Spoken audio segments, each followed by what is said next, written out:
이제 우리는 그동안 이 구약 성경의 역사서를 마쳤습니다. 역사서를 마치고 이제 여러분들이 욥기를 보고 계시는데 욥기, 시편, 잠언, 전도서 이렇게 계속해서 우리들이 보아야 되는데 구약에서 잠깐 우리 신약으로 넘어가서 이 옥중서신을 우리들이 몇 주간 같이 보시도록 하겠습니다. 오늘 이제 에베소서를 시작을 해서 에베소서 그리고 골로새서 이 빌립보서 이 빌레몬서가 이 옥중서신입니다. 옥중서신이라고 하는 단어는 바울이 감옥에 갇혀 있었을 때 그 각 교회에 복음의 편지를 보냈다. 그래서는 이것을 옥중서신이다 이렇게 부르고 있습니다. 특별히 오늘은 이 에베소서의 그 중요한 말씀들을 우리들이 함께 보도록 하겠습니다. 에베소 교회는 바울이 사도행전 18장 19절에서 20절에 보시면은 2차 전도 여행을 하면서 개척한 교회입니다. 그곳을 들러서 그곳에서 교회를 개척하고 그리고 나서는 그가 이제 2차 선교 여행을 마치고 그 본래의 그 안디옥으로 돌아가게 됩니다. 그랬다가 3차로 선교 여행을 떠나면서 그때 개척했던 그 교회들을 돌아보면서 믿음의 재양육을 하기 위하여서 이제 그가 이 에베소 교회를 찾아가게 됩니다. 그곳을 찾아가면서 무려 2년을 그 속에서 그가 공동체와 같이 생활하면서 이제 그 에베소 교회를 든든하게 세우는 그 사건이 바로 이 에베소 교회의 핵심적인 내용 중에 하나라고 하는 겁니다. 그리고 나서 바울은 떠나고 그리고는 감옥에 갇히게 됩니다. 그리고 나서는 감옥에 갇힌 이후에 그의 삶에 마지막이 가까이 오는 것을 그가 경험합니다. 어쩌면 사형이라고 하는 그런 재판의 결과가 올 수도 있고 어쩌면 무기징역이라고 하는 그런 재판의 결과가 올 수도 있는 그 결과는 모르지만은 아무튼 바울은 마지막 재판이 그에게 가까이 오고 있는 것을 느끼게 됩니다. 그러면서 그 에베소 교회를 향하여서 그가 이제 복음의 편지를 쓰게 된 것이 바로 이 에베소서입니다. 여러분 한번 생각해 보십시오. 그의 인생의 마지막 재판이 가까이 온다라고 생각하는 그때에 에베소 교회를 향하여서 그가 복음의 편지를 쓴다면 무슨 편지를 쓸까? 아마도 신앙의 엑기스를 뽑아가지고 여러분 교회는 이런 곳입니다. 여러분 예수님을 믿는 삶은 이런 삶입니다. 복음이 무엇인지 그리스도인의 삶이 어떤 삶인지 그리고 교회가 어떤 곳인지에 대해서 그가 엑기스의 그 내용들을 갖다가 편지로 썼을 겁니다. 그런 면에 있어서 이 에베소서의 가장 핵심적인 그 메시지의 내용은 교회론입니다. 교회론이라고 하는 것은 다르게 얘기하면 오늘 얼마나 우리의 이 교회 신앙생활에 있어서 교회가 중요한 것인지 그 교회의 중요성을 가르쳐주고 있고요. 더 나아가서 오늘 그러면은 예수님을 믿으면서 우리가 하나님의 자녀가 되었는데 우리의 삶에 있어서 가장 중요한 삶은 어떤 삶인지 그리스도인의 삶에 대해서 그가 이 편지를 통하여서 이제 복음의 메시지를 전하고 있다라고 하는 겁니다. 그런 면에 있어서 이 에베소서는 6장으로 되어 있습니다. 에베소서는 6장으로 되어 있고 1장부터 3장까지는 교회 복음이 무엇인지 그리고 특별히 여러분 거듭나게 되었다라고 하는 거 이것이 무슨 뜻인지에 대해서 아주 간략하면서도 핵심 메시지로 요약을 하고 있습니다. 그리고 나서 4장부터 6장까지는 그러면은 우리가 예수님 안에서 거듭난 삶으로서 오늘 이제는 어떻게 살면 좋을까라고 하는 어떻게 사는 방법에 관한 말씀이 오늘 4장부터 6장까지 내용입니다. 자, 여러분 기억하십시오. 1장부터 3장까지는 복음의 내용, 우리의 신앙의 가장 중요한 것들을 이제 요약하고 있다라고 하는 겁니다. 그 다음에 4장부터 6장까지는 그 복음을 받아들인 우리가 어떻게 생활해야 될지 실천 강령에 대해서 그리스도인의 삶의 방법에 대하여서 말씀을 하고 있다라고 하는 것을 기억하시면서 오늘 교회가 무엇인지 그리고 복음이 무엇인지에 대한 가장 중요한 말씀들을 여러분 정리하는 참 좋은 시간이 되시기를 바랍니다. 먼저 교회가 무엇인지에 대해서 정리를 하도록 하겠습니다. 1장 23절로 갑니다. 1장 23절.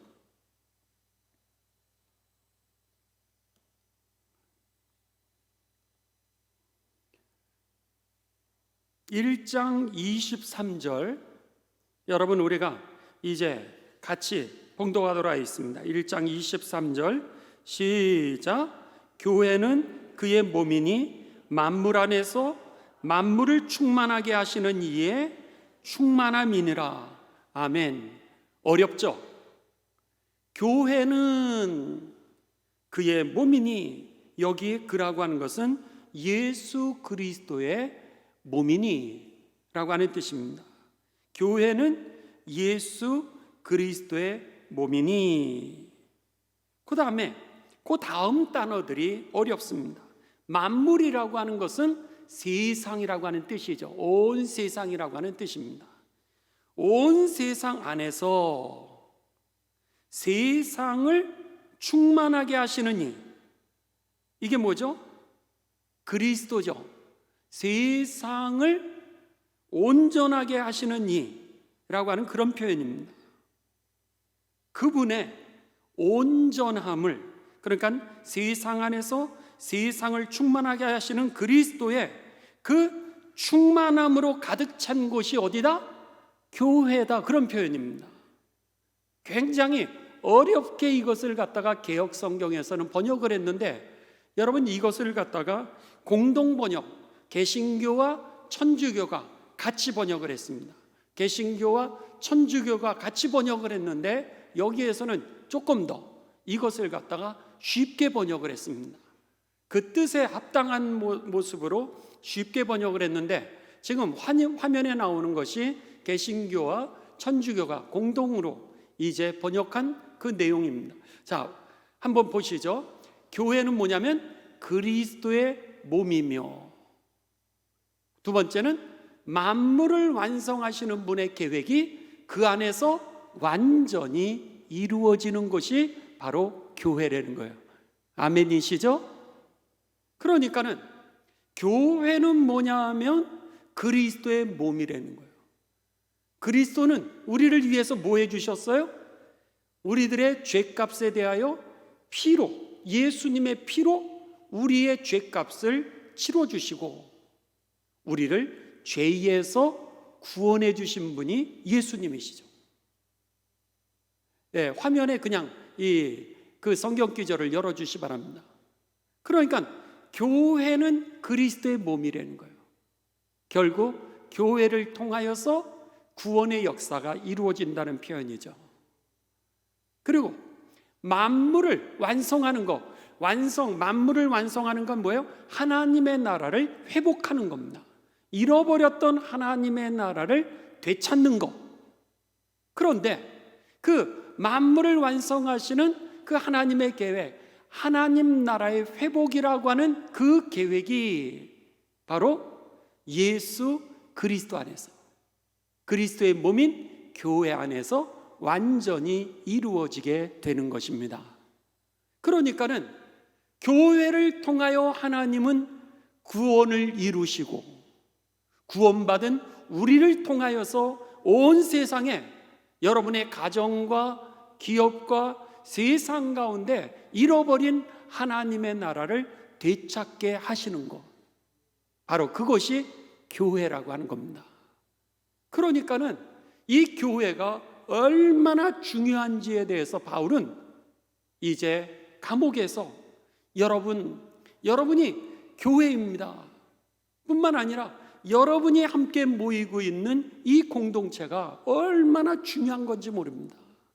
그 이유는 여러분이 구원받으신 분일 뿐만 아니라 여러분의 구원을 통하여 다른 사람도 잃어버린 하나님의 나라를 되찾게 될 것이기 때문에, 그렇기 때문에 교회가 중요한 것입니다. 이렇게 이제 이 바울은 교회론에 대하여서 이야기를 하는 겁니다. 그런 면에 있어서 여러분, 교회를 사랑하게 되시기를 주님의 이름으로 축원합니다. 교회를 통하여서 만물을 구원하시는 하나님의 구원이 이루어지게 된다라고 하는 것이죠. 우리들은 아무것도 아닌 줄 알았는데 그 구원의 뜻이 우리들을 통하여서, 우리 교회를 통하여서 하나님이 이루어 가신다라고 하는 겁니다. 여기서 우리는 또 하나의 그 메시지를 발견하게 됩니다. 교회는 어떤 곳이냐? 그것은 세상과 다른 곳이라고 하는 겁니다. 세상은 오늘 서로 계산하고 서로 따지고, 세상은 시비를 걸어서 자신의 이득을 얻으려고 하는 것이 세상의 삶이라고 하는 겁니다. 그런데 거기에는 오늘 서로 계산하고 따지고 시비 걸고 내 이득을 채우려고 하는 그 속에는 하나님의 나라가 회복될 수가 없다라고 하는 겁니다. 왜? 세상에 여러분 그 모든 자산이라고 하는 것은 한정이 돼 있는 겁니다. 그런데 인간의 욕심은 한이 없는 거예요. 그러다 보니까 사람마다 자기의 욕심을 채우기 위하여서 한정돼 있는 것을 갖다가 서로가 많이 가지려다 보니까 싸울 수밖에 없는 겁니다. 그러니까 세상에서는 하나님의 나라가 이루어질 수 없다는 거예요. 그런데 교회는 뭐냐? 세상의 대안 공동체라고 하는 겁니다. 대안이라고 하는 것은 대신한다라고 하는 표현이죠. 결국 교회라고 하는 것은 오늘 세상 공동체와 다른, 오늘 기쁨이 있고 소망이 있는 그런 공동체라는 거예요. 거기에 치유가 있고, 거기에 위로가 있고, 거기에 희생이 있고, 거기에 정의가 있고, 거기에 축복이 있고, 그리고 거기에 여러분 하나님의 나라가 있는, 세상에서 발견할 수 없는 그 대신하는 공동체가 바로 교회라고 하는 것이죠. 그렇기 때문에 오늘 성경은 교회는 그리스도의 몸으로 만물을 완성하신 분의 계획이 그 안에서 완전히 이루어지는 것입니다. 이렇게 말씀했던 겁니다. 그러기에 여러분, 교회 와서요 세상의 방법대로 여러분이 살라 그러면 교회가 세속화되는 겁니다. 그것이 아니라 하나님의 말씀의 법칙을 따라서 신앙생활하는 그런 공동체가 되시기를 주님의 이름으로 축원합니다. 그랬을 때 놀랍게도요, 나는 세상에서는 이해할 수 없는 그런 방법이지만 내가 먼저 낮아지는 거예요. 높아지려고 하면은 예수님이 뭐라 그러셨어요? 먼저 낮아지라고. 세상에서는 있을 수 없는 겁니다. 세상에는 내가 대접을 받으려고 그러는 거예요. 그런데 예수님은 뭐라 그러셨냐면, 오늘 너가 대접을 받으려면 대접을 하는 삶을 살려는 거예요. 높아지려면 네가 낮아지고, 네가 받으려고 그러면, 대접을 받으려면 대접하는 삶을 살려는 거예요. 그러면서 뭐라 그래요? 악은, 세상은 뭐라 그러면 이는, 이로 갚아주는 것이 세상입니다. 그런데 예수님은 뭐라 그러시면 선으로 악을 이기라고 이렇게 말씀하시는 거예요. 전혀 다른 생활의 원리입니다. 예수님은 또 뭐라 그러시냐면 사랑하되, 여러분, 원수를 사랑하래요. 원수는 사랑할 수 없는 대상을 우리는 원수라고 얘기하는데, 예수님의 삶의 방법은 원수를 사랑하는 거예요. 그러니까 세상의 삶의 방법으로는 이해가 안 되는 거예요. 그런데 예수님을 믿으면서 교회에 와서 대접을 받으려는 거, 높임을 자꾸 받으려고 그러니까 교회가 세속화되는 겁니다.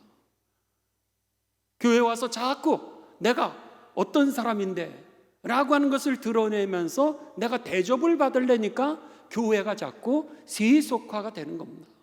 하나님의 나라를 잃어버리는 거예요. 원수를 용서하라 그랬는데 우리가 원수를 용서하지 아니하고 끊임없이 정죄를 하는 거예요. 세속화라 그럽니다. 그러니까 어떻게 되는 거예요? 교회에서 하나님의 나라를 경험하지 못하게 되는 거죠. 선으로 악을 이기라 그랬는데 우리가 악한 것을 보면은 분이 올라오게 되면서 세상이 하는 방법대로 교회가 따라가는 거예요. 그러다 보니까 교회가 세속화된다라고 하는 겁니다.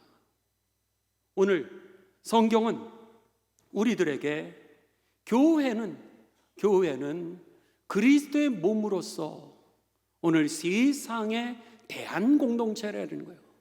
세상에서 발견할 수 없는 그 하나님의 나라가 교회를 통하여서 우리에게 임하게 될 뿐만 아니라 우리들의 그런 모습을 통하여 세상 사람들이 하나님의 나라를 회복하게 하는 그곳이 바로 교회요, 저와 여러분임을 기억하시면서 오늘 교회 생활을 하시면서 세속화된 교회 생활이 아니라 예수님의 말씀을 따라가는 가운데 저와 여러분이 세상의 대안이 되는 그런 삶이 되시고 우리 교회가 그런 공동체가 되시기를 주님의 이름으로 축원합니다.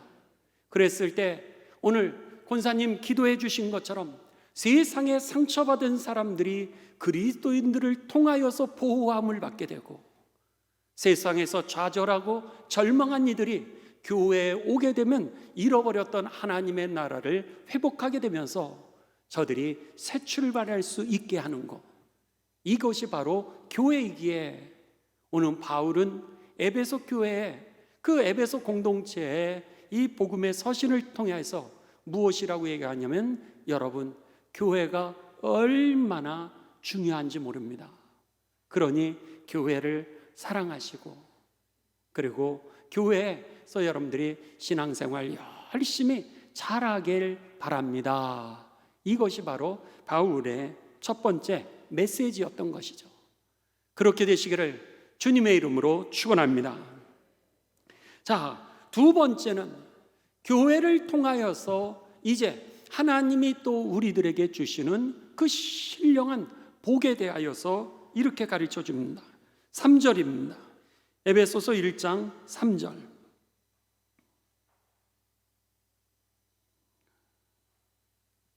찬송하리로다. 하나님 곧 우리 주 예수 그리스도의 아버지께서 하나님이 누구신지를 이제 가르쳐 주십니다. 우리를 구원시켜 주시기 위하여 보내주신 그 예수 그리스도의 아버지께서 그리스도 안에서 하늘에 속한 모든 신령한 복을 우리에게 주시되, 오늘 하나님이 누구 안에서 그 신령한 복을 주신다는 거예요? 중요한 것은 그리스도 안에서 주어진다라고 하는 겁니다. 어디에 속한 복이라는 거예요? 하늘에 속한 복이라는 거예요. 소속이 하늘에 속해 있는 그 복을 누구를 통하여서 주신다? 예수 그리스도를 통해서 우리들에게 주신다라고 하는 겁니다. 그렇다면은 하늘이 우리들에게 주시는 복이 뭐냐라고 하는 걸 우리들이 알아야 됩니다. 하나님이 우리에게 주시길 원하시는 복은 여러분 따라 하시겠습니다. 행복. 그렇습니다. 하나님이 예수 그리스도를 통하여서 우리들에게 주시길 원하시는 복은 뭐냐면 행복이라고 하는 겁니다. 그렇기 때문에 오늘 저와 여러분이 예수님을 믿으면서 누려야 되는 복이 뭐냐면 행복한 삶이라는 거예요. 그러니까는 오늘 하나님이 원하시는 행복한 삶을 살라고 여러분들이 결단하셔야 된다라고 하는 겁니다. 작정하셔야 돼요. 그런데 아까도 말씀드렸지만은 하나님이 행복하게 사는 방법을 우리들에게 가르쳐 주셨는데, 우리들이 여러분 이렇게 대화를 해보잖아요. 그러면은 사람들마다 오늘 내가 불행하게 살겠다고 작정하면서 얘기하는 사람들이 얼마나 많은지 모릅니다.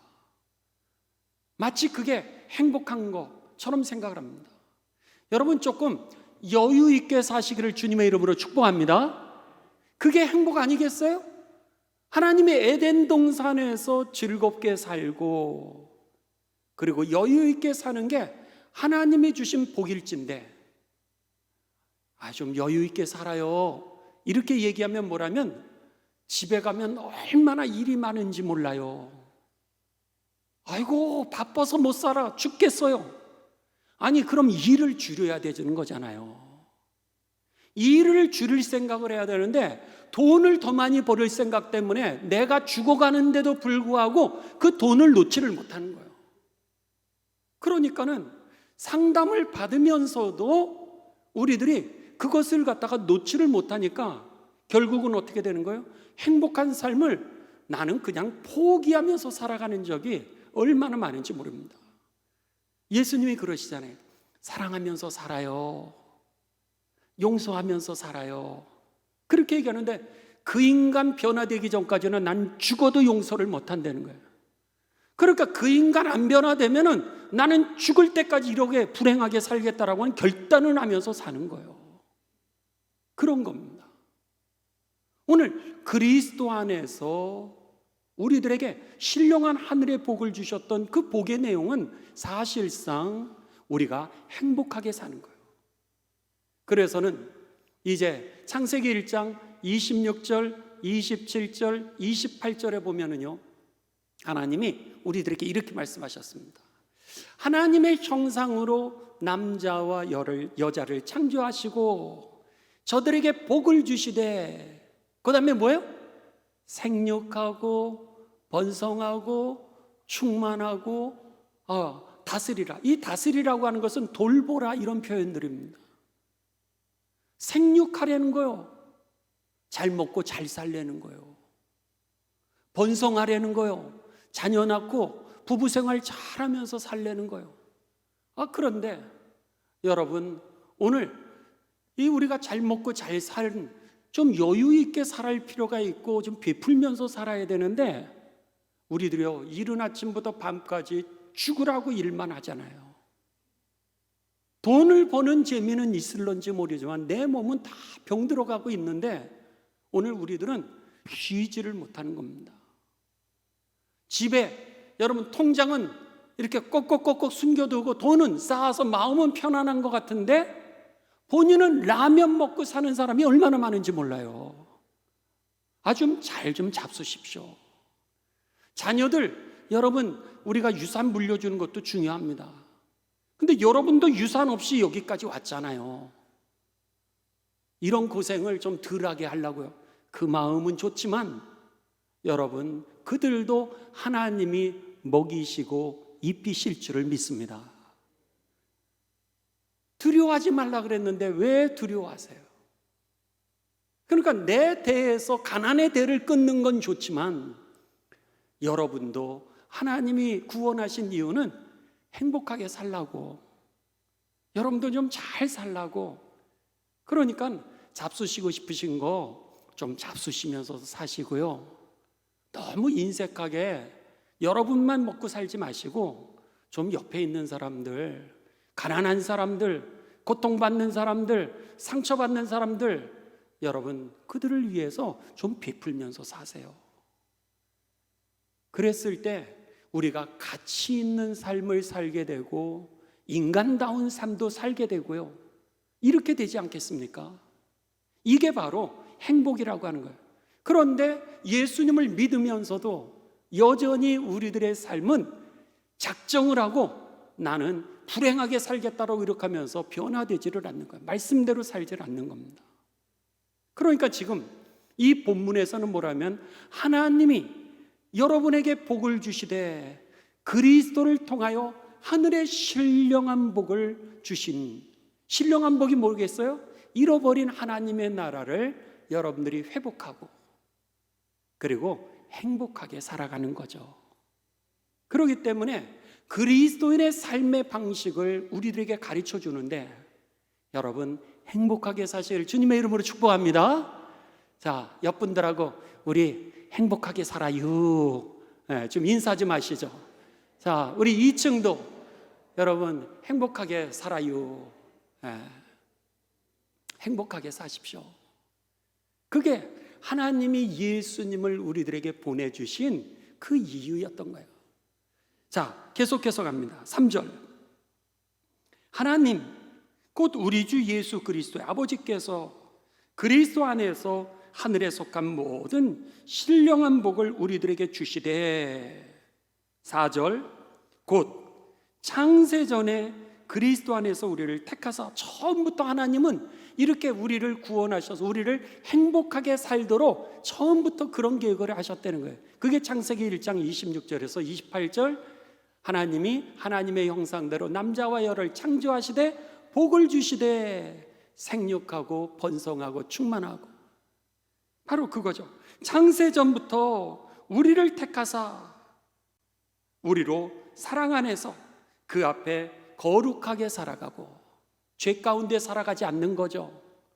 그 다음에 흠이 없게 하시려고, 흠이라고 하는 것은 여러분 양복에, 이렇게 제가 입은 이 양복에 김치 국물이 탁 튄 겁니다. 그런 이 티가 있는 것을 갖다가 흠이 없다라고 하는 건 김치 국물을 빼주신 거죠.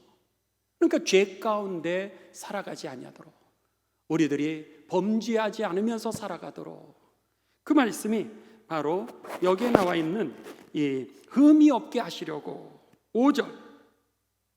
또 그 기쁘신 뜻대로 우리를 예정하사 예수 그리스도로 말미암아 자기의 아들들이 되게 하셨으니, 하나님의 자녀가 되게 했다라고 하는 건 뭐예요?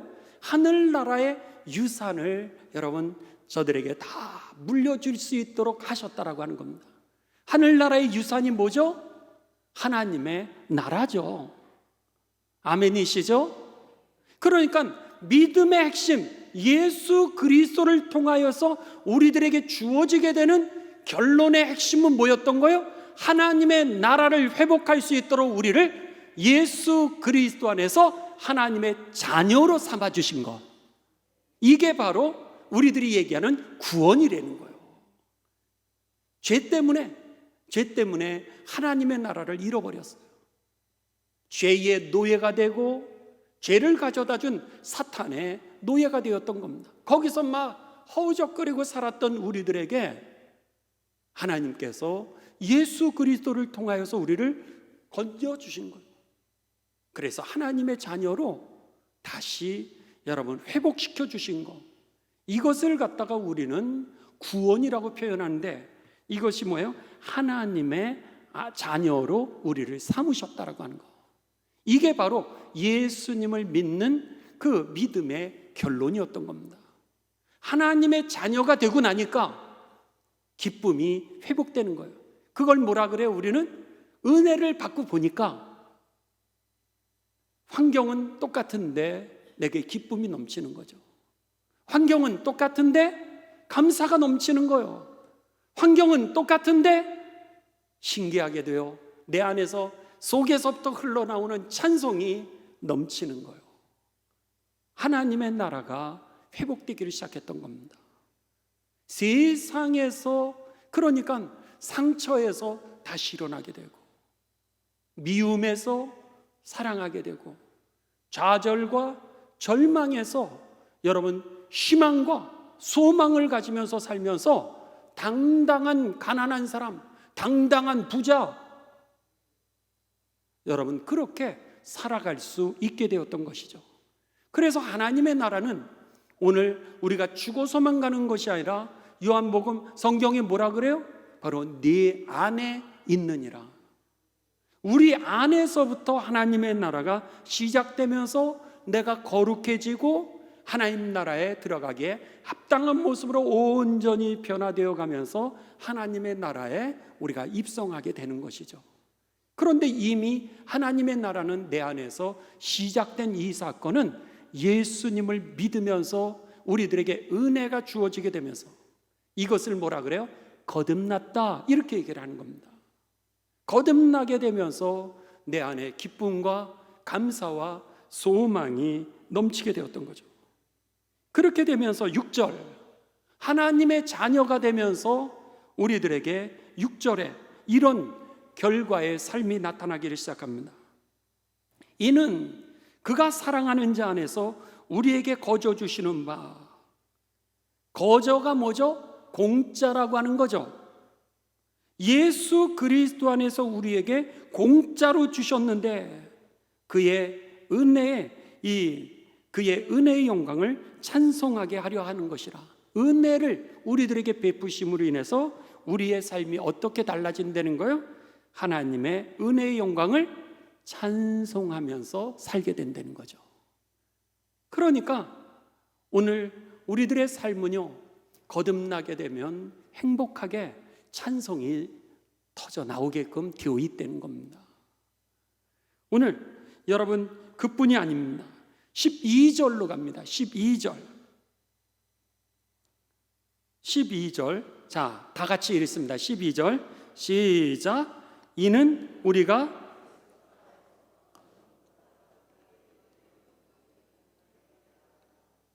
그리스도 안에서 우리에게 뭐가 회복돼요? 영광의 찬송이. 내 삶 존재 자체가 하나님을 예배하는 삶으로 달라지게 되었다는 거예요. 14절도 여러분들이 읽도록 하겠습니다. 시작.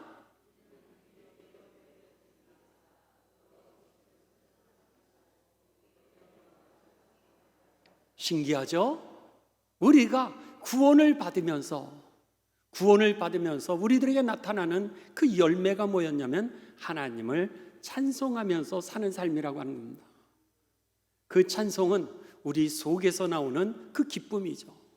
감사와 행복이 넘치게 되면서 룰루랄라 찬송이 터져나오게 되는 것이죠. 그렇기 때문에 오늘 이러한 구원의 역사는 나 스스로를 통하여서 이루어지는 것이 아니라 교회를 통하여서, 예수 그리스도를 통하여서, 여러분을 통하여 다른 사람에게 임하게 되고, 그리고 우리가 누리게 된다라고 하는 사실을 꼭 기억하시면서 교회를 사랑하시되 내가 하나님의 자녀로 구원을 받았다라고 하는 것, 이것을 기억하시면서 행복하게 살아가게 되시기를 주님의 이름으로 축원합니다. 그러니까 창세기로 다시 돌아간다면은 하나님이 하나님의 형상으로 남자와 여자를 창조하시고 복을 주시되 생육하고 그 다음에 뭐예요? 번성하라는 거예요. 오늘 우리들의 자녀들을 한번 보십시오. 우리들의 자녀들이 결혼 못하는 이유가 어디 있어요? 여러분, 집 때문에, 직장 때문에, 돈 때문에 결혼 생활도 못하고 있다고 하는 겁니다. 그런데 앞으로 그들이 돈을 번다고 여러분 집 살까요? 이거 쉽지 않은 얘기죠. 그들이 아침부터 밤까지 일한다라 그래서 여러분 결혼할 수 있을까요? 앞으로도 여러분 쉬운 일이 아닙니다. 그렇다면 결국 세상을 따라가다가 생육하고 번성하라고 하는 행복한 하나님의 축복, 자녀, 여러분 집에 들어가서는 자녀들, 손자, 손녀들 여러분 보시면 막 웃잖아요. 강아지 키우는 이유가 어디 있죠? 웃잖아요. 집에 들어가면 웃을 일이 생기는 거예요. 그러니까 강아지를 보면서 우리가 얼마나 재밌게 해주는지 알고 막 그냥 와서 그냥 껑충하고 뛰어들잖아요. 그리고 막 좋다고 핥히는 게 아니라 핥고. 예. 그러니까는 여러분 얼마나 재미있어요. 그러니까 강아지를 키우는 거예요. 자녀를 낳았을 때 그 기쁨이 없겠습니까? 집에 들어오면 자녀가 막 아장아장 걸어오면서 막 좋아가지고 끌어안는 그 자녀를 키우는 그 기쁨 얼마나 큰데, 오늘 우리들은 세상에서 오늘 돈을 버느냐고, 일을 하냐고, 그리고 나서 이제 집을 살라고 그러다가 보니까 결혼도 못 하는 거예요. 그런데 그걸 좀 내려놓으면 애도 키우고 결혼도 하고, 남들처럼 학원을 좀 안 다니면 어때요? 집에서 여러분들 행복하게 살아도 얼마든지 앞으로도 다 일하면서 살 수 있잖아요. 꼭 삼성을 가야 하나님의 뜻이 이루어지는 겁니까? 꼭 LG에 가야 하나님의 뜻이 일어나는 거예요? 여기서 CU에서 여러분 그냥 우리들이 이 아르바이트 하면서 돈을 벌면서 행복하게 살면 그거는 안 되는 겁니까? 신문을 좀 돌리면서 살면 안 되는 거예요? 누가 삼성의 직업은 하나님의 나라라고 그랬고, 누가 CU에서 일하는 것은 오늘 지옥과 같은 삶이라고 누가 그랬습니까?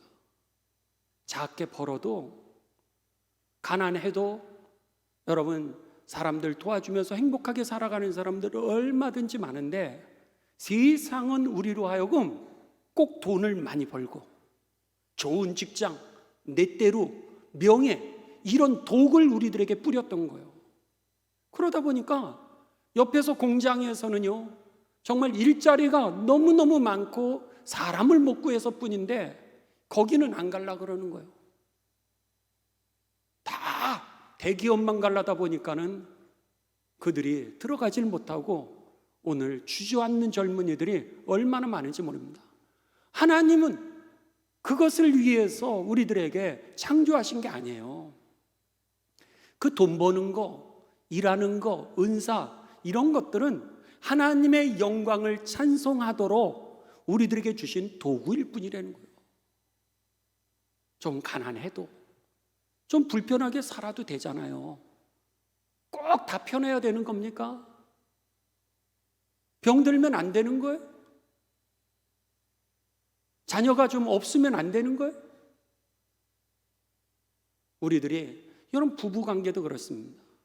부부도 사랑하면서 살려는데 옆집 남편에게는 왜 그렇게 친절한지, 옆집 아내에게는 왜 그렇게 친절한지, 동네 사람들은 친절한데 아내에게는, 남편에게는 여러분 우리가 그렇지 못하면서 불행하게 살겠다고 결단하고 집으로 들어가고 있는 거예요. 들어오는 남편 여러분 세상에서 좀 기 좀 살려주냐고 여러분들 좀 잘해주면 좋잖아요. 돈도 쥐꼬리밖에 벌어오지 못한다고 남편 기를 팍팍 죽이는 거예요.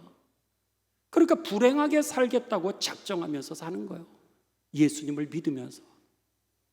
좀 남편 기 좀 살려주시기 바랍니다. 좀 아내 기 좀 살려주시길 바라요. 공부 못하는 자녀들 기 좀 살려주세요. 직장 못 구한 자녀들 기 좀 살려주시고, 또 조금 벌더라도 기 좀 살려주세요. 여러분의 위로 한마디, 여러분의 그 사랑 한마디, 이런 것들이 오늘 생육하고 번성하게 할 텐데, 돌아보면은 세상의 가치관에서 오늘 우리들은 구원을 받지 못하게 되면은 어떻게 되냐면 결국 여러분 자녀도 결혼도 못하고 그냥 여러분 살아가는 겁니다. 살아가면서 행복도 없어요. 그냥 죽도록 일만 하는 거지. 그러다 보니까 여기에서 오늘 그리스도 안에서 우리가 이 행복을 되찾게 되고, 이 행복을 되찾게 되면 우리가 어떻게 된다? 하나님을 찬송하며 살게 된다는 거예요. 오늘 이것이 바로 거듭난 사람의 삶의 결론이라고 하는 겁니다. 7절입니다.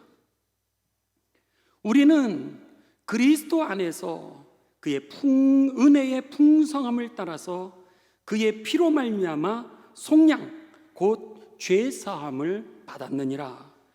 여기서 거듭나는 그 말씀을 갖다가 한 문장으로 이제 요약을 해주고 있습니다.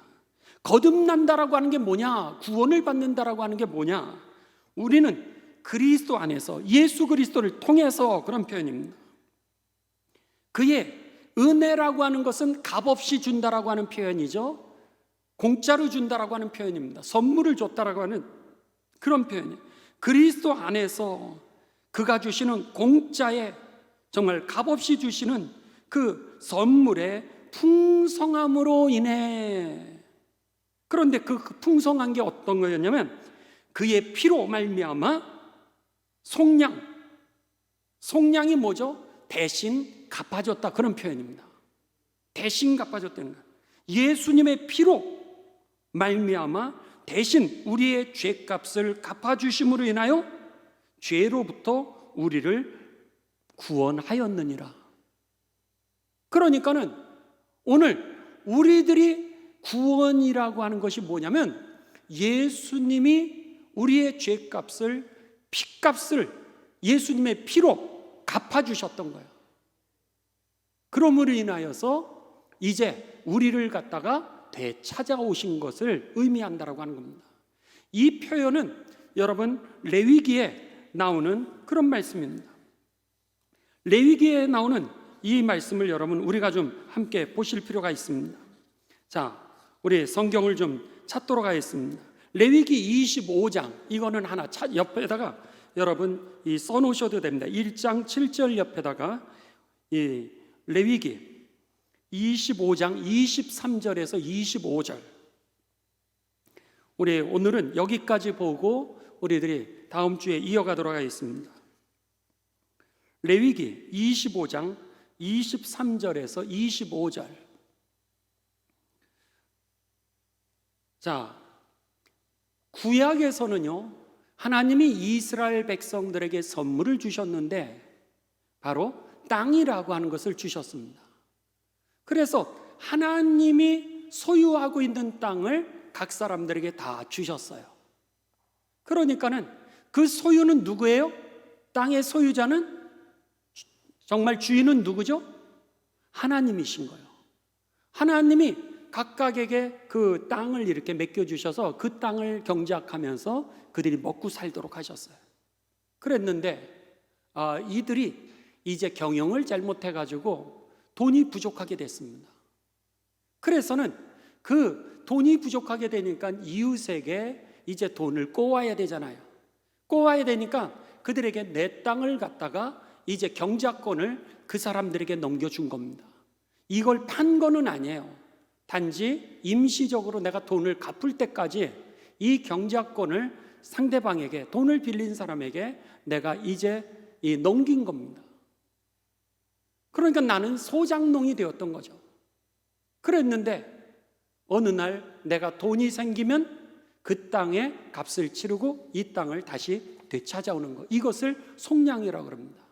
그런데 만일 내가 돈이 없어가지고 이 땅을 다시 찾아오지 못하면 어떻게 되어 있냐면 우리의 친척 중에 갚을 능력이 있는 사람이 대신 이것을 갚아줘서 이 땅을 되찾아오도록, 그래서 잃어버렸던 땅을 되찾고 거기서 경작하면서 행복하게 살도록 하는 것이 바로 레위기의 그 법이었던 겁니다. 자, 우리가 한번 그 말씀을 23절, 토지를 영구히 팔지 말 것은, 팔지 못하는 거예요. 하나님의 땅이니까 내가 돈을 빌리기 위해서 그에게 그 경영권만 넘겨준 거예요. 토지를 영구히 팔지 말 것은 토지는 다 하나님의 것임이니라. 너희는 단지 거류민이요 그것을 그냥 경작하는 사람일 정도다. 그 다음에 토지 안에서 동거하는 자로서, 거기서 살고 있는 자로서 내 주인인, 땅의 주인인 나와 함께 너가 있는 거야, 그런 표현입니다. 24절, 너희의 기업에 너희에게 유산으로 준 이 온 땅에서 그 토지 무르기를 허락할지니, 이게 무슨 얘기냐면 너희가 돈이 없어서 혹시나 돈을 빌리게 되면 그 경작권은 그에게 넘겨줘도 되지만 팔 수는 없다는 거예요. 나중에 네가 돈이 되면 그거 찾아오는 것까지는 내가 허락한다라고 하는 겁니다. 이어서 25절, 그런데 만일 네 형제가 가난하여 그 기업 중에서 얼마를 팔았으면 그에게 가까운 그 기업 물을 자가 와서 그에게 돈을 물어줄 수 있는 그런 이 친척이라든지 그 사람이 와서 그 형제가 판 그 땅을 갖다가 값을 치러주고 그 땅을 되찾아와야 할지니라. 바로 이런 표현입니다. 이걸 땅 무르기 이렇게 표현하고 있는 거예요. 그 땅 물러줘. 계약을 해놓고 우리가 뭐라 그래요?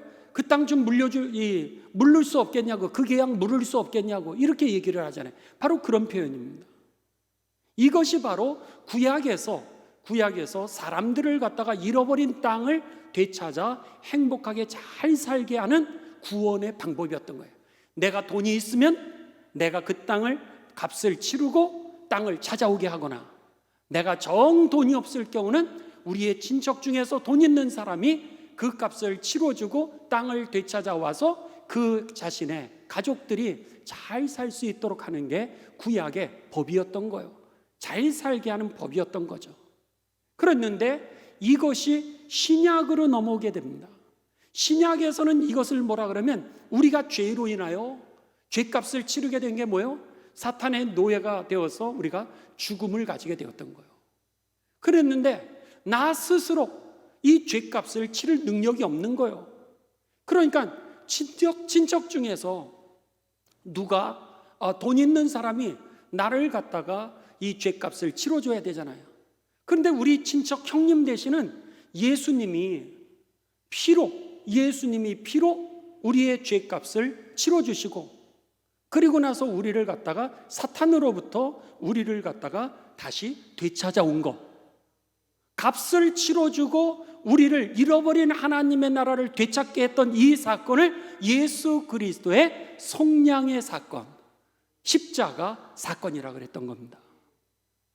그러니까는 오늘 7절은 우리가 어떻게 거듭날 수 있었는가라고 하는 것에 대하여서 이렇게 얘기하는 거예요. 우리는 그리스도 안에서 그의 은혜를 통하여서 그의 피로 말미암아 죄값을 씻어 대신 치러주심으로 인하여 죄사함을 받았느니라. 할렐루야죠.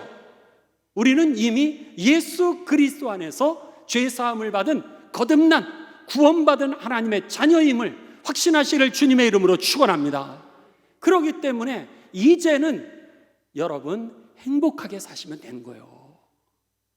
또다시 세상의 방법대로 살아가면 오늘 내가 작정하고 못 살겠다라고 그렇게 살아가는 겁니다. 그게 아니라 하나님이 우리를 구원하신 이유는 하나님을 찬송하면서 행복하게 살아가기를 원하시는 것임을 기억하시면서 욕심을 절제하셔야 됩니다. 그래서 바울 사도는 그걸 뭐라고 표현했냐면 나 죽고, 빌립보서 1장 20절 21절에 나 죽고 내 안에 그리스도가 사시는 것이라, 이렇게 표현했던 겁니다. 나 죽는다는 표현은 내가 이제는 세상을 따라가서 살지 않는다는 거예요. 말씀대로 행복하게 살겠다는 거예요. 이게 바로 에베소서의 주제, 교회가 얼마나 중요한지, 그리고 더 나아가서 이제 구원받은 우리는 어떻게 구원을 받았는지, 거듭나게 되는 게 어떻게 거듭나게 되느냐? 예수 그리스도의 피로 속량함으로 인해서. 거듭난 사람의 삶은 어떤 삶이라고요? 행복하게 사는 삶, 말씀을 따라서 사는 삶이라고 하는 것이 저와 여러분에게 기억되어지셔서 여러분 오늘 우리들 행복하게 사는, 잘 사는 삶이 되시기를 주님의 이름으로 축원합니다.